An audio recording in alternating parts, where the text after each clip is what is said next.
Pour revenir dans la zone agricole protégée de Mayumina, sur le terrain, les jours passent, le temps presse.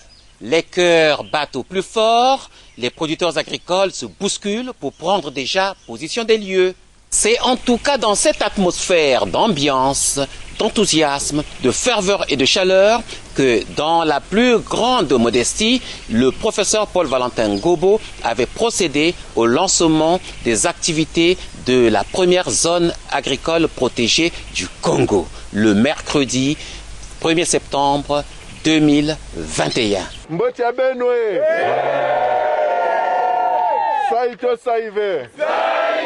Nous sommes réunis ce matin pour lancer la toute première zone agricole protégée dans le district de Lodima.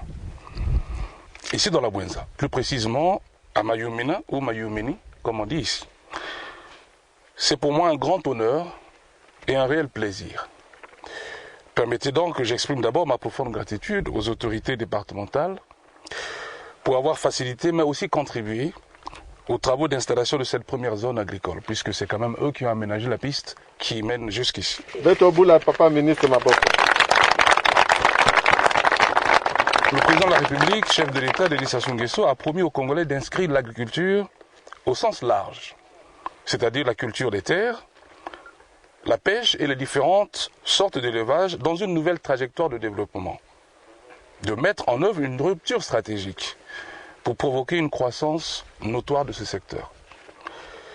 Pour y arriver, le gouvernement, à travers le ministère de l'Agriculture, de l'Élevage et de la Pêche, s'est engagé à contribuer, ou plus précisément à favoriser, au cours des 5 prochaines années, la réalisation année après année, sur l'ensemble du territoire national, d'une production toujours plus importante, à travers une amélioration continue de la productivité.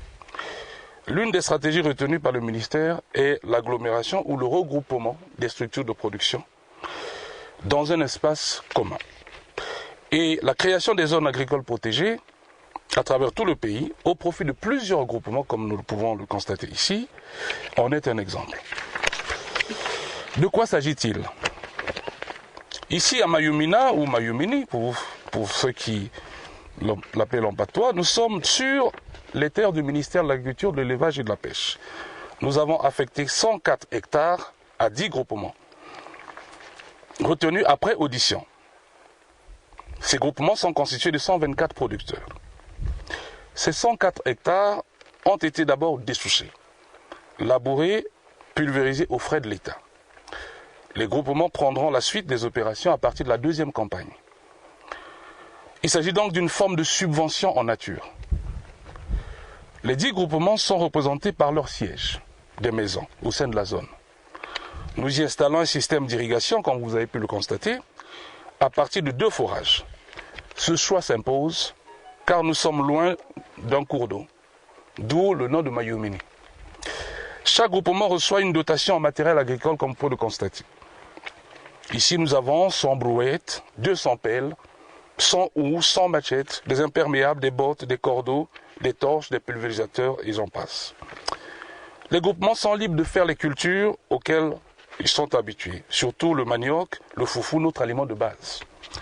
Toutefois, nous leur avons suggéré de mettre un accent particulier sur 2 intrants importants, le maïs et le soja, afin de permettre au pays d'augmenter sa production d'aliments de bétail, et donc de réduire ses importations qui sont principalement animales. Les 10 groupements feront de la production végétale, bandunda, et animale, l'élevage, comme je vous l'ai dit hier. Ils commenceront par les moutons, car c'est plus facile à nourrir. Pourquoi mettons-nous en place des apps? Parce que les apps nous permettent d'organiser les producteurs. Ils nous permettent d'aborder la question de la taille des exploitations agricoles au Congo. Nos exploitations, nos champs sont généralement de petite taille. Ici, nous avons un minimum de 10 hectares. Nous voulons permettre aux producteurs d'évoluer dans des organisations coopératives. La ZAP est un outil qui permet aux producteurs de quitter le monde de l'informel. Notre espoir est d'en faire de véritables sociétés coopératives. Nous voulons également créer un cadre favorable à l'implication du secteur privé dans le secteur agricole, faciliter la création de ce que nous appelons par chaîne de valeur. Nous créons des apps car c'est un moyen d'augmenter la production nationale. Au lieu de travailler sur 2 hectares, le groupement passe à 10 hectares. Si vous multipliez par le nombre de groupements, cela vous donne une idée du rythme d'évolution de la production nationale. Il est évident que la quantité de manioc n'est pas la même lorsqu'on travaille sur 2 hectares que lorsqu'on travaille sur 10 hectares, par exemple. Et comme les ZAP seront créés au niveau national, cela permet d'apprécier l'utilité de cet outil pour l'atteinte de nos objectifs. Nous voulons booster les rendements des producteurs, notamment ce qui sort de chaque hectare cultivé. Et ce grâce à l'accès à des ressources telles que l'eau, comme on a pu le voir, la semence de qualité, oui, nous pourrons amener de la semence ici, les fertilisants, la mécanisation. Si les moyens nous le permettent, chaque ZAP pourrait être doté d'un tracteur dédié. Les ZAP sont aussi un moyen de création d'emplois et de développement du tissu économique local. Ici, nous avons 124 producteurs qui deviennent formalisés. Donc 124 personnes en activité. Mais ils ne pourront pas exploiter les 104 hectares à eux seuls. Une main-d'œuvre, même occasionnelle, par exemple, lors de la récolte, sera nécessaire. Il s'agit donc d'un moyen de réduction du chômage, y compris même par la création d'emplois indirects. Un restaurant, le transport, etc. La ZAP contribue au renforcement du tissu économique local par la création d'unités de production formalisées et permet au district, ici l'Oudima, de renforcer sa contribution au développement national. C'est donc ici l'occasion d'annoncer aux producteurs de cette ZAP qu'il y aura une forte concurrence entre groupements, ici déjà, entre cette ZAP et celles qui seront aussi créées dans d'autres districts de la Bouenza, et même entre la Bouenza et le reste du Congo. Enfin, je voudrais aussi insister sur le fait que la ZAP est une école pratique. Le ministère de l'Agriculture, de l'Élevage et de la Pêche va former de façon pragmatique les producteurs à des méthodes techniques agricoles et pastorales modernes, mais aussi à la gestion des équipes. D'ailleurs, une 11e maison est prévue à ce titre. Elle n'est pas encore érigée, mais elle sera érigée. Une 11e maison de réunion de coordination. C'est aussi l'occasion d'informer les étudiants et les chercheurs en agronomie, puisque nous avons l'IRA juste à côté, que le ministère de l'Agriculture, de l'Élevage et de la Pêche vous offre ici des opportunités de stage, des lieux d'expérimentation culturelle et surtout de production semencière. À vous les producteurs de Mayumina, il vous reste de prouver au reste de la Bouenza et du Congo ce dont vous êtes capables. L'État a pensé à vous. Vous devez penser à l'État. Et la seule manière de remercier l'État est de lui permettre d'atteindre ses objectifs en augmentant la production agricole. Je vous remercie.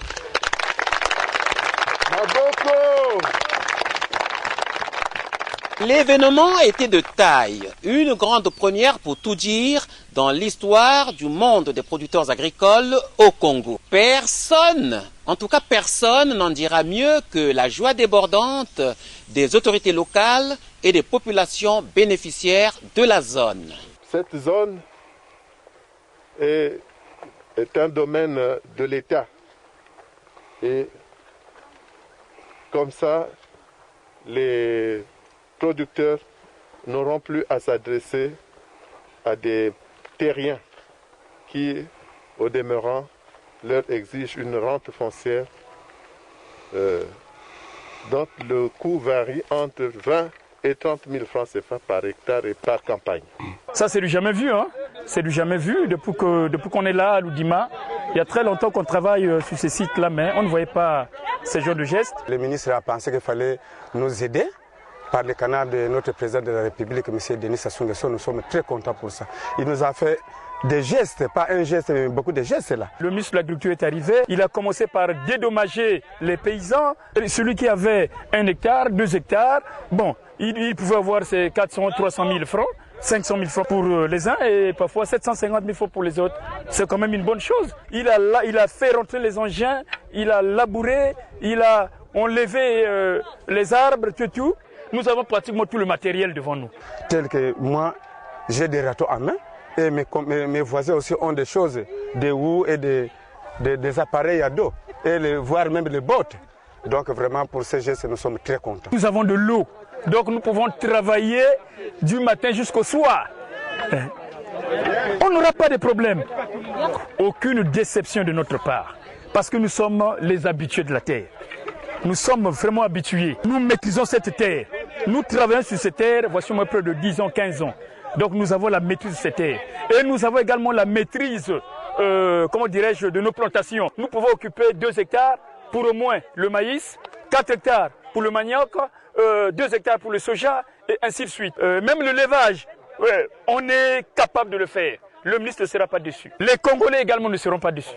Bon, on est vraiment contents. Nous allons faire avec ces matériels l'activité agricole pour que nous puissions améliorer notre vie. Beto metala kiese mingi na papa ministre. Ini ane meku pesa beto babi salulu, yani sala beto bilanga, ina beto ke sala pour que beto vuka na bampasike na babwana. Beto meku tonda.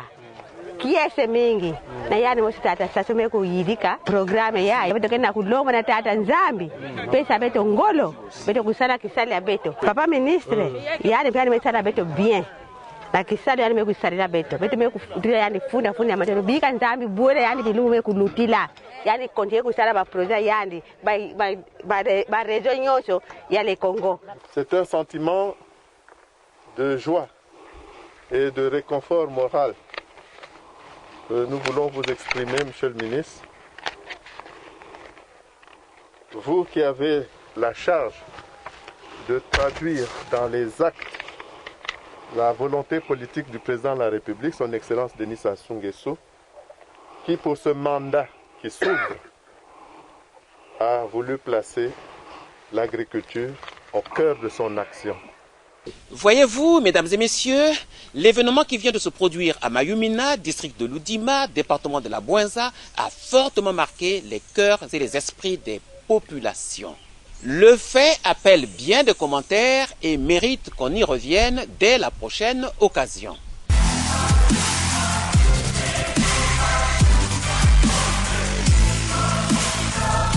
Étoile des champs est une émission révolutionnaire et évolutionnaire. Quand on suit Étoile des champs, c'est comme si on était sur Internet. On a l'information de partout.